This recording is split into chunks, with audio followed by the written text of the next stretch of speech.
देखिए, अगर आप प्रॉपर्टी खरीद रहे हैं तो एक चीज़ ध्यान रखना, सबसे पहले तो आप प्लॉट का म्यूटेशन चेक करें, यानी कि ये प्लॉट दाखिल खारिज हुआ है कि नहीं। और अगर आप प्लॉट खरीद रहे हैं तो आप भी अपना दाखिल खारिज कराएं। अब एक सबसे बड़ा मिथ जो है कि आवासीय प्लॉट का दाखिल खारिज नहीं होता। धारा 143 करा ली, 80 करा ली तो दाखिल खारिज नहीं होगा। तो ये सबसे बड़ा मिथ है। अगर आप आवासीय प्लॉट खरीद रहे हैं, चाहे भले 8143 वाला खरीद रहे हैं, फिर भी उसका म्यूटेशन हो सकता है। कैसे? चलिए मैं आपको कानून दिखाता हूँ, ऐसे नहीं मैं बात करता हूँ। ठीक है। एक चीज़ और, अगर आप कोई कानूनी सलाह लेना चाह रहे हैं किसी मैटर पे, ठीक है, तो कॉन्टैक्ट नंबर वीडियो के डिस्क्रिप्शन में मिल जाएगा, या आप इस कानून की PDF लेना चाहते हैं, ठीक है, तहसीलदार के लिए अपना दाखिल खारिज कराने के लिए, या कोई ज़मीन खरीद रहे हैं उसका डॉक्यूमेंट चेक करवाना चाह रहे हैं कि ज़मीन सही है कि नहीं, डबल रजिस्ट्री, अंश से अधिक विक्रय 143/80, ठीक है, कोई विवाद तो नहीं चल रहा, वो भी आप चेक करवा सकते हैं हमारे द्वारा। ठीक है। अब देखिए साथियों, पहले क्या था, 2004 से पहले पहले फ्रैक्शन का नियम था, चकों के टुकड़ों के विभाजन पर रोक, तब प्लॉट का दाखिल खारिज नहीं होता था।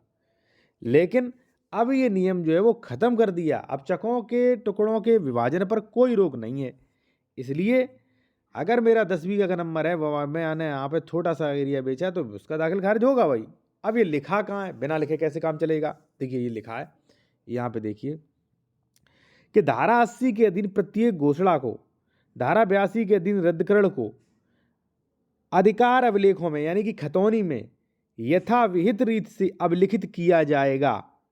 धारा 80 के अधीन घोषणा के बाद भी अंतरण या उत्तराधिकार के आधार पर विहित रीत से नामांतरण, नामांतरण माने दाखिल खारिज का आदेश पारित किया जाएगा। स्पष्ट हो गया इसमें कि भाई इसमें जो भी है सब कुछ आदेश पारित किया जाएगा। मैं फिर एक बार पढ़वा दूंगा, और आप चाहें तो इसकी PDF मुझसे संपर्क करके ले सकते हैं। फीस भी आपको देनी पड़ेगी, 190 रुपये फीस है। अगर मान लीजिए कोई आप लीगल एडवाइस लेना चाहते हैं, या मान लीजिए PDF लेना चाहते हैं तो ठीक है, कॉन्टैक्ट नंबर वीडियो के डिस्क्रिप्शन में मिलेगा।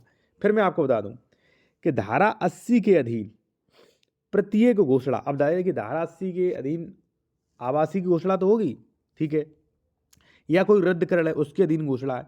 अधिकार अभिलेख माने होता है खतौनी में यथाविहित रूप से अभिलिखित किया जाएगा। और धारा 80 के अधीन घोषणा के बाद भी, और भी स्पष्ट कर दिया, यानी कि धारा 80 जो पहले 143, अब धारा 80, उसके बाद भी अंतरण, अंतर माने होता है साथियों बैनामा या ट्रांसफर या उत्तराधिकार। मान लीजिए आपके दादाजी के नाम थी 80 वाली जमीन, वो एक्सपायर हो गए, तो उत्तराधिकार के आधार पर विहित रीत से नामांतरण माने होता है दाखिल खारिज आदेश पारित किया जाएगा।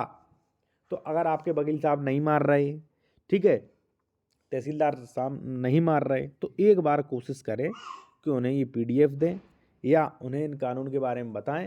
ये अभी कानून अधूरा है, ठीक है। इसका पूरा सोर्स अगर आप लेना चाहते हैं या PDF लेना चाहते हैं तो मुझसे प्राप्त कर सकते हैं। कॉन्टैक्ट नंबर वीडियो के डिस्क्रिप्शन में मिल जाएगा। धन्यवाद साथियों।